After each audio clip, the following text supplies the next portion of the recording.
Барша зейнетақы алушылар көріңіздер. Сәлеметсіздер ме, қымбатты көрермен, біздің арнамызға қош келдіңіз.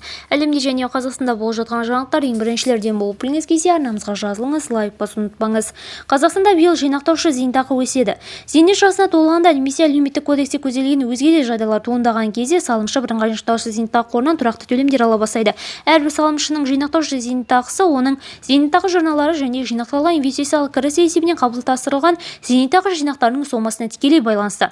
Естеріңізге салса кетсек, бірыңғай жинақтаушы зейнетақы қорынан берілетін төлемдер Қазақстан Республикасы үкіметінің 2023 жылғы 30 маусымдағы қаулысымен бекітілген зейнетақы төлемдерінің мөлшерін есептеу әдістемесіне сәйкес жүзеге асырылады.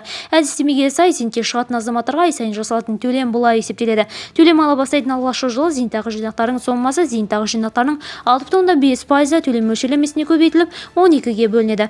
Одан кейінгі жылдары ай сайынғы төлем зейнетақы төлемдері индекстеудің 5% мөлшерлемесіне ұлғайып отырады.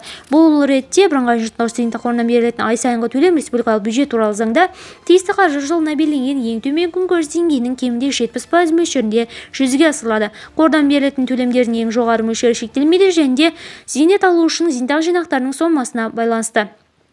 Мерзімсіз уақытқа белгіленген бір немесе екінші топтағы мүгедектігі бар адамдар, сондай-ақ зиян және қауіпті өндірістерде жұмыс істеп, зейнет жасына толған, олардың пайдасына жиынтығы кем дегенде 60 ай міндетті кәсіптік зейнетақы жарналар төленген адамдар сияқты белгілі бір санаттағы алушылар үшін әдістемеде ай сайынғы зейнетақы төлемінің мөлшерін арттыратын түзету коэффициенттері көзделген.